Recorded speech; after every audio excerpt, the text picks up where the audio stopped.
नाज़रीन, आप YouTube channel देख रहे हैं। मैं इमरान खान। ये जो खबर मैं आपको देने वाला हूँ ये बहुत इंपॉर्टेंट है। जान लें आपके साइफर मंजर आम पे आया और उसने मौजूदा निज़ाम की बुनियादें हिला दी और किसी ऐसी ये मैंने आपको 10 मार्च 2022 को बताया कि रिजीम चेंज ऑपरेशन अमेरिका करता है और एब्सोल्युटली नॉट के बयानिए के बाद ये पाकिस्तान के गले में पड़ गया। मैंने आपको ये भी बताया कि इमरान खान के पास एक सबूत है, एक ऐसी चीज उसके हाथ लग गई है कि वो अपोजिशन के गले में फंसा देगा और इमरान खान ने एग्जैक्टली वैसा ही किया। इस्लामाबाद में हम ये अंदाजा हमारा इमरान खान साहब का भी उस वक्त मेरा भी गलत साबित हुआ कि पाकिस्तान की मिलिट्री एस्टेब्लिशमेंट इस किस्म की बैरूनी मुदाखलत का हिस्सा शायद ना बने, थोड़ी नहीं है और तब तो बिल्कुल ना बने जब सबूत वज़ीर आज़म के हाथ में लग गए। 6 सहाफियों के नाम का पता लेकिन वो बने, बल्कि उन्होंने इस साजिश का हिस्सा बनने की कोशिश की। अब एक बात तो साबित हो गई, करना है, लेकिन 6 नाम मुझे मुकम्मल तौर पे पता है भी थी, तो 9 सहाफियों को तो मैं जाती तौर पे जानता हूँ। लिहाजा ये जो डाटा मेरे पास है वो लगभग बताता है कि 20 समझ आ गई है और सच एक दिन सामने आ जाता है। इमरान खान साहब ने अभी तक बुला के मैं आपको सुनवाता हूं इमरान खान साहब ने कैसे दो करके ये जुमले बोले थे जब उन्होंने कहा था कि सच्चाई छुप नहीं सकती, वो सामने आती है। कई मर्तबा उन्होंने कहा, लेकिन ये आप जरा सुनिए इमरान खान साहब ये वो आवाज में है जिनसे पाकिस्तान की मिलिट्री एस्टेब्लिशमेंट अपनी मर्जी का बयानिया बनवाने में मुकम्मल तौर पर कामयाब नहीं। अब और ये सीनियर लोग ऐसे नहीं है, ये मकबूल लोग हैं, आप सारे इनको जानते हैं। इंसान के अमान तो इन लोगों को बुलवाया गया और ISI ऑफिसर ने इनसे मुलाकातें की हैं तो मुझे और इनको कुछ को धमकाया गया, कुछ को प्यार से समझाया गया और कुछ को दीगर तरीके से। अल्लाह रब्बुल इज्जत ने इमरान खान ने कहा मेरा ईमान है कि मुझे ये जलील नहीं कर पाएंगे कि इन साहब वो नहीं कर पाए। कायल किया जाए।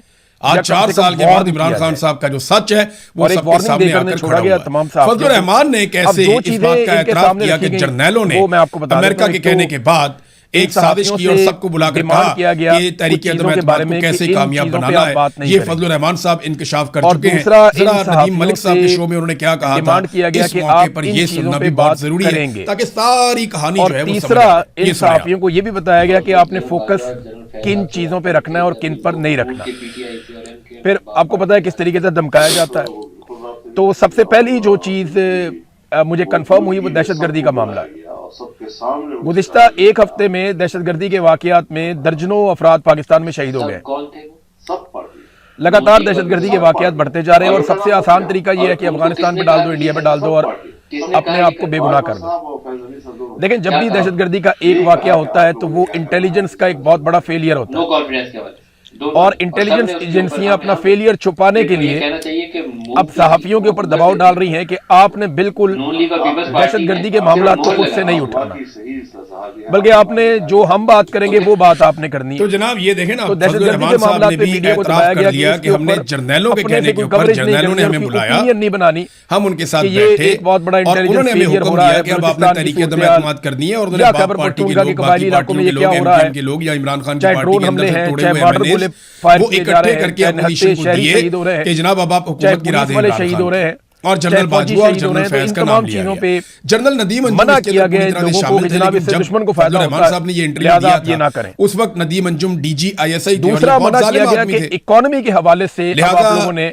जो फजलुर रहमान साहब है उन्होंने गुरेज किया नदीम अंजुम का नाम लेने से। आज इमरान खान के दौर का तो वो नदीम अंजुम का नाम शायद असल में प्रॉब्लम ये नहीं है कि इकोनॉमी नाज़रीन तहरीक इंसाफ को अब तहरीक चलाने के लिए प्रॉब्लम यहाँ पे आती है जब मवाजना किया जाता है कि पाकिस्तान की मिलिट्री एस्टेब्लिशमेंट दीवार के साथ लगाने के लिए इमरान खान के खिलाफ एक पहले कभी नहीं मिला उसकी हुकूमत जो मौका उन्हें आज मिल गया है। और गिराते वक्त उनके दिमाग में सिर्फ एक बात, जर्नैलों को और सियासतदानों को जनाब इस हुकूमत को गिरा दिया जाए का वक्त आ गया है, जो वरना पाकिस्तान की इकोनॉमी बर्बाद हो जाएगी। जिन्होंने ये कहा कि और वो ये दावा भी कर रहे हैं जनाब, तो उसके बाद से लेकर अब तक जब भी मवाजना किया जाता है तो इमरान खान के दौर की इकोनॉमी बेहतर भी आज की अच्छी नहीं है। इमरान खान साहब की हुकूमत गिराई जा रही बहुत गुस्सा आता है, तब इमरान खान साहब ने उन्होंने मना किया कि जी आप आदादो-शुमार के ऊपर दिया जाए, प्रोग्राम ना करें, आदादो-शुमार उन्होंने उससे महदूद पैमाने पर ज्यादा बात करवाया कैबिनेट के जितना आपको अलाउ किया जाए या जितना और वो दिखाना चाहते थे, लेकिन वहां पे जो फौजी मौजूद थे उनमें से एक ने कीमतों का तकाबली जायजा जो दिया जाता है, पेट्रोलियम की कीमतें बढ़ जाती हैं। और एक और जर्नलिस्ट हमारे साथ शायद इकोनॉमी का सत्यानाश है, पाकिस्तान में इन्वेस्टमेंट नहीं आ रही, खड़े थे और उन्होंने आकर हमें कहा के ऊपर लोग तनकीद करते हैं। और फौजी ने जो हुकूमती कि सर आदादो-शुमार आ रहे हैं, यानी जब साल मुकम्मल होता है तो पूरे साल की कारकर्दगी सामने आती है लेकिन वो नहीं जानता था कि तो वो चाहते हैं इस कारकर्दगी के ऊपर भी बात ना हो, इस पे भी कैटेगोरिकली इमरान खान साहब वैसे भी 27 मार्च के जलसे एक और चीज से मना किया गया कि यूएई के खिलाफ आपने किसी किस्म की कोई बात नहीं। इमरान खान साहब से मुलाकात के बाद मैंने अपने कौमी असेंबली में आकर रिकॉर्ड बयान कर दिया था कि इमरान खान के हाथ में एक ऐसी चीज बड़ी तादाद में लोगों को, हजारों की तादाद में यूएई से सुनवा भी दिया। 4 साल लग गए पाकिस्तान की सरकार इसके ऊपर किसी किस्म का सामने आने में। आज कासिम सूरी से माफी कौन मांगेगा? अब बजाय इमरान खान साहब इसके ऊपर कोई एक्शन पाकिस्तान में बात करना चाहिए, हुकूमत पाकिस्तान की मीडिया को अब मना कर रही है कि आप यूएई के हवाले से जजों ने चुप करवा दिया कि साइफर के ऊपर बात ना करें। ये बहुत बड़ा साइफर के मामला रद्दी की टोकरी में गया हुआ है और केस इमरान खान साहब के ऊपर साबित नहीं हुआ, लेकिन कभी बोल भी लॉन्च किए गए, कभी कुछ इंजीनियर मोहम्मद अली मिर्जा साहब ने कहा कि इसमें इमरान खान कभी नहीं बचेगा। का बायस होना मैं जाती तौर पे जानता हूं, उन्होंने कहा यहाँ पे एक और बहुत सारे लोगों ने बहुत सारी बातें की थी। यहाँ पे सहाफियों ने कहा कि अगर ऐसा कोई लेटर होगा तो हम सहाफत छोड़ देंगे, अगर ऐसी कोई तहरीर मौजूद है, कोई धमकी मौजूद है तो हम अपना काम छोड़ देंगे। लेकिन जर्नैलों ने जो कहानियां सहाफियों को सुनाई, मौलवियों को सुनाई, ऐसा लगता है कि वो बहुत तेजी से वो सारी झूठी आगे बढ़ रहा है, उनके ताल्लुकात बहुत अच्छे जा रहे हैं। एक चीज में भी कोई एक हकीकत साबित चौथी जो एक डिमांड की गई तो ये है से वो ये कहा गया कि इस्लामाबाद के अंदर हम जितने भी ऑपरेशन करें या जमीनें वागुजार करवाएं, अब इस पे ये नहीं बात ज्यादा साइफर के अंदर लिखा गया है, किसी को खैरत नहीं आ रही कि पाकिस्तान को कब्जा करके बैठे हुए हैं, किसी को शर्म नहीं आ रही कि पाकिस्तान को जो है वो दीवार के साथ लगाया गया था और बाद में हुकूमत गिरा दी। ये वफाकी दारुल है, यहाँ बड़े बड़े प्रोजेक्ट बनने बाहर कैसे निकला है? पूरी दुनिया में ऐसा नहीं होता कि वफाकी दारुल हुकूमत के अंदर लोग आके ऐसे बैठ जाएं, लीक होते हैं। तो ये गरीबों की बस्तियां नहीं है और इनकी यहाँ कोई गुंजाइश नहीं है। आजाद मुल्क एक एटमी सवाल ये पैदा होता है कि अगर आपने अरबों खरबों रुपए के प्रोजेक्ट यहाँ पे बनाने हैं, छोटा सा आदमी जो है और आप गरीबों को इस इलाके से निकालना चाहते हैं, जो आपने हजारों की तादाद में लोगों के घर गिराए भी हैं, और जिन 4 अफराद ने ये घर गिराए उन लोगों को आपने बुलाकर तमगे पहना दिए कि जनाब आपने गरीबों को बेघर किया, लिहाजा आप तमगे पहना रहे हैं। पाकिस्तान तहरीके इंसाफ तमगे तो इन्हें लगेगा जब अल्लाह रब्बुल इज्जत इनसे सवाल करेंगे या नहीं उठा सकती। इमरान खान बात यह है कि गरीबों के घर गिरा दिए, अधूरा रह गया और उसके ऊपर उन्होंने तमगे भी दे दिए, और अब ये कह रहे हैं कि उसके ऊपर कोई कवरेज ना करे, कोई उस पर बात ही ना करे। हम जोन सी मर्जी बिल्डिंग खाली करवाएं, जोन सा मर्जी घर खाली करवाएं, जिसको मर्जी गिराएं, जितनी मर्जी हम जमीन वागुजार करवाएं, ये बहुत कीमती जमीन है। वो अपनी सवाल ये पैदा होता है कि अगर ये अरबों खरबों की जमीन है और आप बहुत बड़े प्रोजेक्ट बनाना चाहते हैं, लिख दिया तो थोड़े से पैसे जो उसका 10% भी नहीं होगा, जो मरियम नवाज ने कर दिखाया, उन पैसों से आप इन्हीं लोगों के लिए मुतबादिल काम कर दिखाई, जमीन या रिहाइश गाहें आप फराहम कर सकते हैं। अगर वो ये कॉलम आप 2 साल का प्रोजेक्ट बनाते, बेशुमार फ्लैट्स आप बना के कौन से सस्ते दामों बना के लोगों को और शिफ्ट करने का बंदोबस्त कर सकते थे, यानी वोट को, लेकिन लोगों को यहाँ पे बेघर किया गया है और मना किया जा रहा है। मीडिया को इस पे आपने ज्यादा बात खुदकुशी करते हुए अवाम के सूबे में जो 28वीं तरमीम है उसके हवाले से कहा गया ये ऐसी कोई बात नहीं है, आप इस पे रोला ना डालें, आप जिस सूबे में 1 करोड़ से ज्यादा बच्चे हम ये चाहते हैं कि नए सूबे बने, महंगी तरीन गाड़ियां लेना, हद से ज्यादा प्रोटोकॉल लेना, इख्तियारात हैं वो वफाक के पास आए, अपने पूरे टब्बर समेत सारा इलेक्शन हार के जाली फॉर्म मिलिट्री एस्टेब्लिशमेंट अपना तरीका है सोचने का, सीटों पर ढिठाई के साथ कब्जा कर लेना वाकई बहुत मुश्किल काम है।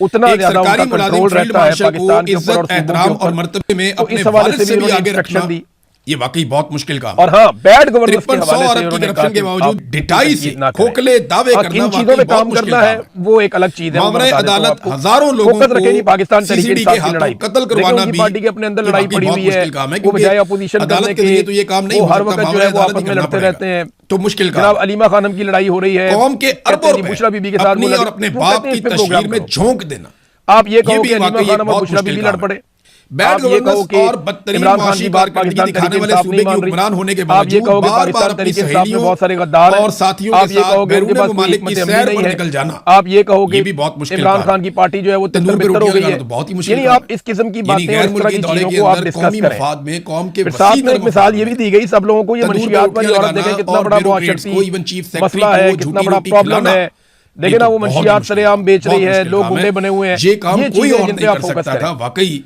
अब मामला ये है कि इस खबर को फैलाने के लिए यहाँ तक कहा गया, बहुत मुश्किल था, और मीडिया में खबर चलवाई गई कि इसने वो 200 लोगों के नाम ले लिए, बड़े बड़े नाम आ गए, चादर और चारदीवारी का तशद्दुद इस्तेमाल करना, लोगों के घरों को तोड़ना, खवातीन को सड़कों पे घसीटना, फलाने का नाम उनको जेलों में भरना, ये बहुत मुश्किल है।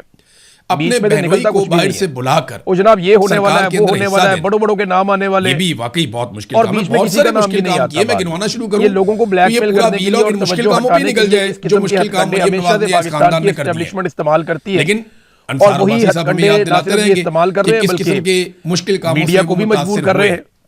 बहरहाल ये हमारी फिर ईरान और अमेरिका की लड़ाई के ऊपर मशवरा दिया गया कि जनाब इसके ऊपर आप जितना मर्जी फोकस करें, के ऊपर दरबारी होने का आप इस पे काम करें, हुकूमती और अपोजिशन हमें जो पसंद है ना उसकी सारी चीजें लड़ाई होती है उसके ऊपर पूरी फोकस आप नहीं पसंद ना नॉन इश्यूज को आप बनाए, आप इकोनॉमी पे बात नहीं कर सकते, अगर कोई आदमी आपको पसंद है तो उसकी अच्छी चीजें आपको अच्छी लगनी चाहिए, बुरी चीजें बुरी लगनी चाहिए। आप पाकिस्तान की तबाही जो हो रही है उस पे बात नहीं कर सकते, जो फेलियर है पाकिस्तान की इंटेलिजेंस एजेंसी बुनियादी गलत है, आप उस पे बात नहीं कर सकते। कैसे कह सकते हैं कि गलत बुनियाद के ऊपर बैठ के जो ये पाकिस्तानियों के साथ वहां पे हो रहा है वो आज तक आपने इस बात पे तनकीद नहीं नाकामी है, सामने नहीं आया कि जनाब आप चोरी करके आगे इक़्तिदार में कब्जा आपने कर दिया है, मीडिया बात करे, आप तो लीजिटिमेट ही नहीं है, आप बैठ नहीं सकते, आप घर जाएं अपने। आज तक ऐसा नहीं किया। एक और खबर आई है, वो खबर मैं आप तक पहुंचा रही है। शहबाज शरीफ ने हातम टाई की कब्र पे लात मारी में बाजार में और पेट्रोलियम मसनूआत की कीमतों को पूरे 5 रुपए कम कर दिया हो गए। ये रिपोर्ट यानी इन लोगों को शर्म भी नहीं आती जब ये कीमत बढ़ाते हैं तो ये 50-50 रुपए इकट्ठी बढ़ा देते लोअर के सदर मकाम और जब ये कम करते हैं तो ये 5 रुपए कम करने के बाद उसकी हेडलाइंस लगवाते हैं, के मुताबिक उसके इश्तेहारात छपवाते हैं। ज्यादा मार्केट के इमरान खान जो पेट्रोल 150 रुपए का दे रहा था ये 410 रुपए का 415 रुपए का देने के बाद ये कहते हैं जनाब हम बहुत सस्ता बेच रहे हैं, हमने अवाम को बहुत रिलीफ दे दिया और उसमें भी 5 रुपए छोड़ दिया। और आज भी पेट्रोलियम मसनूआत की कीमतें और उतनी नहीं है जितनी इमरान खान साहब के दौर में थी। तो इमरान खान कैसे सस्ता दे रहा था को बुलाकर धमका रहे हैं कि जो आप नहीं दे पा रहे। कौमी खजाने में जितना पैसा पड़ा हुआ है वो सारा का सारा या तो सऊदी अरब का है या चाइना का पड़ा हुआ है, इनके पास अपना पैसा तो नहीं है वहां पे। उधर जाओ। और एक और खबर आप ले लें कि IMF के कहने के ऊपर पाकिस्तान की सरकार ने अब ये फैसला कर लिया है कि जुलाई कितने लोग शहीद होते हैं, उन्हें कैसे मारा जाता है, चाहे वो गैस के बिल हो, चाहे आप पेट्रोल डालने के लिए जाएं पेट्रोल पंप पे, जबरी तौर पे गुमशुदा हो जाते हैं लोगों पे आपने बात नहीं की। सब्सिडी थी, गवादर यूनिवर्सिटी के प्रोफेसर चांसलर को इन्वॉल्व हो रहे हैं, जबरी तौर पे उनकी गुमशुदियां हो रही हैं के लिए थी, वो सारी की सारी सब्सिडीज अब खत्म कर दी गई। फरोश औरत ने एक जुमला बोल दिया 1 जुलाई के बाद मुबैना तौर पे आपको ये सब्सिडीज नहीं मिलेंगी। उसके बाद आप बिजली के बिलों में और गैस के बिलों में मीडिया जो है वो जब सब्सिडीज नहीं देखेंगे तो इसका मतलब ये है कि आपको बहुत भारी बिल अदा करने पड़ेंगे। और एक नया सरचार्ज भी आयद किया जाएगा पाकिस्तानियों के ऊपर, जो वादा पाकिस्तान ने IMF के साथ किया है। एक और डेवलपमेंट ये है कि पाकिस्तान ने ईरान की जानिब से मिलने वाली नई तजावीज़ 14 अरब रुपए का इजाफी टैक्स पे करेंगे पेश की है ताकि जंग और ये सरचार्ज लगाया जाएगा हो सके और बिजली के बिलों में, यानी जो आपको बिल आएगा उसमें एक नया सरचार्ज भी शामिल पाकिस्तान ने किया है। आपको इतना बिल नहीं आएगा जितने आपको टैक्सेस पड़ेंगे। एक ट्वीट किया, एक तो बिजली की कीमत 4 गुना कर दी, ईरानी हर वक्त चीखते रहते हैं, उसके बाद जो टैक्सेस है उनको इतना बढ़ा दिया कि इतनी तो बिजली की कीमत नहीं है जितने हम टैक्स दे रहे हैं। फिर कैपेसिटी पेमेंट की मद में भिजवाते हैं हम 2-2 हजार अरब रुपया दे रहे हैं और बार बार दे रहे हैं, हर साल दे रहे हैं, तुम पागल हो, और उस बिजली का पैसा दे रहे हैं जो बिजली पैदा भी नहीं हो रही दिया है। तो इस सूरत हाल को पाकिस्तानियों के लिए लाकर पाकिस्तानियों को यहाँ दे रहा है खड़ा कर दिया गया। डोनाल्ड ट्रंप को उतनी बड़ी फेस सेविंग इतना नहीं सारा दे जो रही, इन्होंने कर्जा लिया, कभी आपने सोचा कि डोनाल्ड ट्रंप को लगभग 53-54 अमेरिका में हो चुका है। एक और अरब रुपया इन्होंने ले लिया। ये पाकिस्तान की पूरी तारीख में पाकिस्तान ने 75 साल में इतना कर्जा नहीं लिया बीबी की जितना कर्जा इन्होंने 4 साल में ले लिया आसिम मुनीर साहब ने। पर दलाइल का आखिरी मौका अब ये कर्जा खर्च कहां पे किया गया? चीफ तरक्याती बजट तो ना होने के बराबर है। में डिवीजन आपके तरक्याती मंसूबे सारे बंद हैं, ना कोई डैम बन रहे हैं, ना कोई अस्पताल बन रहे हैं, ना कोई यूनिवर्सिटी बन रही है। उन्होंने अपनी दरखास्त दी और उसमें लिखा कि नैब बहुत एक साल तक दिफाई प्रोजेक्ट बना रहा है, ना पाकिस्तान के दिफाई बजट कभी बहुत नैब बड़े नहीं हो था, गए कभी हैं, अदालत की कॉज ना पाकिस्तान को बहुत बड़े पैमाने पे माइनिंग कर रहा है, एक साल बाद सजा मुअत्तली दरखास्तें मुस्तरद कर दी गई। दूसरे हम तीसरे उस काम फैसले के मुतासिर अपील का हक ना हमने रखते हैं। एनवायरमेंट पे काम किया, ना हमने सियाहत पे काम किया, ना हमने दहशतगर्दी के मैदान में कामयाब हुए, इमरान खान साहब ना हमने अपने इदारों को इनहांस किया, कुछ भी तो नहीं किया। लेकिन हुआ क्या, अदालत इंफ्रास्ट्रक्चर भी नहीं बनाया, साल के बाद हमें कह दिया गया जनाब पहले दी फैसला आपके जाती खिलाफ थी, आ वो भी गया, वापस मेहनत ले सुन ली लेते हैं ना सरकारी इसके खिलाफ अपील करना चाहते हैं फैसले के खिलाफ। उधर इमरान खान साहब के इतना ज्यादा पैसा ले लिया आपने, पैसा कहां जा रहा है? ऑफ अडियाला जेल 1000 अरब का रखा गया था तरक्याती मुशावरत बजट, होगी इमरान खान साहब उसका भी को आगे सिर्फ बढ़ेंगे, 33% ये तो हमें मान दिया अदालत ने। 334 अरब रुपए खर्च किया गया 1000 अरब में। देखते हैं वो ये कर सकते हैं। 33% इन्होंने खर्च किया सिर्फ उस बजट का जो इन्होंने तरक्याती मंसूबों के लिए रखा हुआ था। तो ये बाकी पैसे क्यों नहीं खर्च कर पा रहे? तरक्याती मंसूबे भी बंद पड़े हुए हैं, उनको जो कहा जाता है पाकिस्तान आगे कैसे जाए?